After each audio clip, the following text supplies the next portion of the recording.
Wikipedia says that a Renaissance man is one who believes that humans are limitless in their capacity for development, and the concept led to the notion that people should embrace all knowledge and develop their capacities as fully as possible. I am one of them. Join me in my quest to become the world's greatest inflatable stand-up paddleboarder as I strive to achieve perfect human knowledge and ability.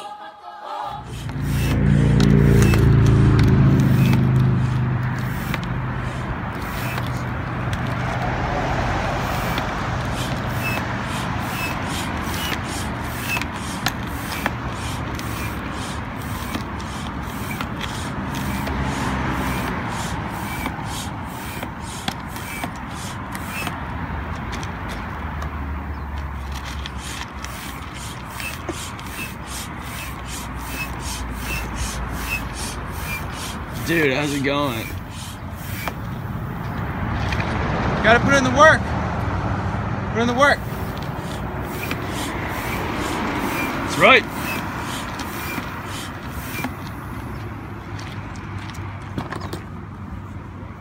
That's how you do it. Who inspires you the most in your paddleboarding pursuits? I have to say I've been really inspired by female gymnastics, particularly balance beam. You know, most people are really into macho sports thing with tackling and throwing 100 miles an hour and whatnot. But to me, I feel like one of the hardest possible feats is to just be 100% balanced. Think about the way a lot of people are in their lives. Like, you just got so much going on and you're just constantly shifting back and forth, and achieving true balance and equilibrium is almost unheard of. So I remember when I saw that for the first time, I was just blown away, and I was like, I want to do that. But then I wanted to also connect it to nature in a powerful way. So I said, well, what better than balancing on water, the least level surface that there is. Oh, right on. Yeah. So what's been your scariest paddleboarding experience? I mean, it's kind of hard to choose. It's sort of the type of pursuit where you're constantly up against life and death matters. I mean, you could literally, drown.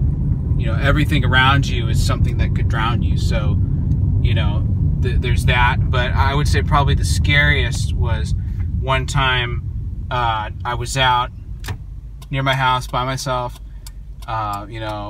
Pretty calm day. I was just enjoying the scenery, and then this rogue wave came up behind me and pitched me over, and I took a tumble, and I was in there struggling about in the water, and then I noticed that I wasn't alone. There was a dead seal floating right there, and if it had been a live seal, it wouldn't have concerned me nearly as much, because you could you could fight it, or it would swim away. But if it's dead, I mean, its toxins are already, like, who knows how long it's been there, and the toxins have already seeped into the water, and I was already exposed to it, and there I was exposed. So how are you feeling about the conditions today, Dave? Pretty good. I mean, I'd be feeling a lot worse about them if I didn't have the experience that I have, but you can see that there's a bit of a shore break right there, which can be treacherous for entering the water.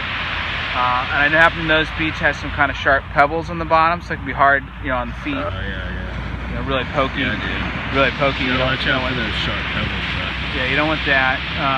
Got a nice wind out of the northeast. We're clear from the smoke from the fires, so I don't need my smoke goggles or anything. Minimal traffic, so I think it should be a pretty good session.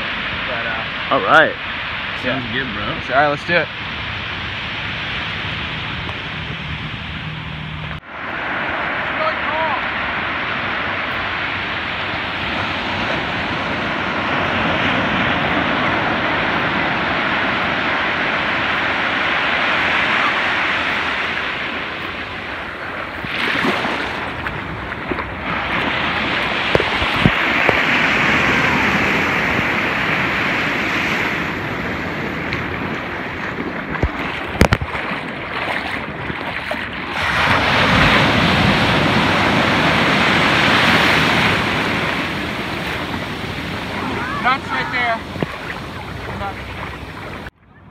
been told that I have perfect form on the mount. It's something that I've cultivated over the years. So if you watch, you can get a pretty good vantage point here, the proper way to mount a paddleboard to put yourself in the perfect position to catch it right off the bat.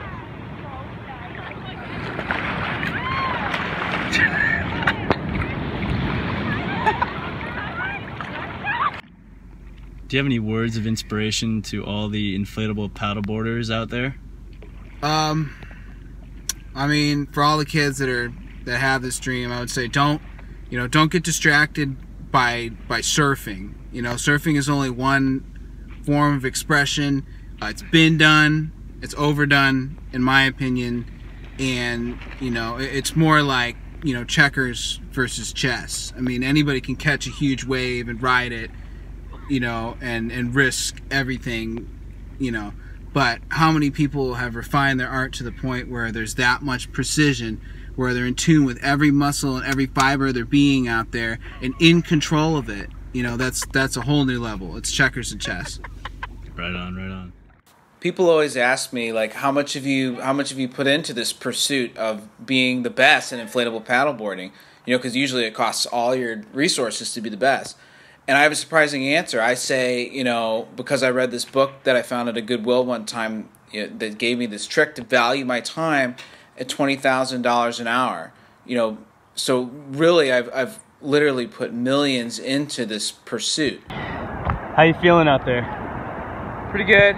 As you can see, it's a little choppy today. You know, probably a slight deviation from 100% level. But you know, that's what I'm training for. That's what I've been training for my whole life. You know, anybody can do level, but you know, if you want to get to the next level, you have to be able to do without level. You know. Yeah, right. It's pretty oily out here too. That can be tough.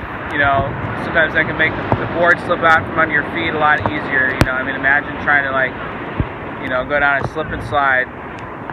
It's been coated in olive oil or something. You know, it's pretty much like that. It's not easy.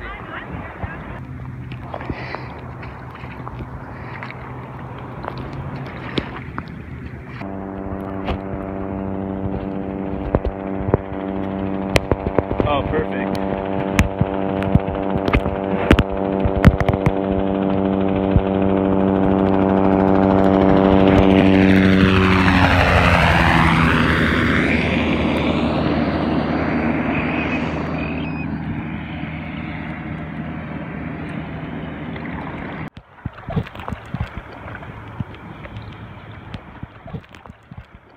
Some people say to be or not to be is a pretty big question, and I'm one of them. And to me, I choose to be.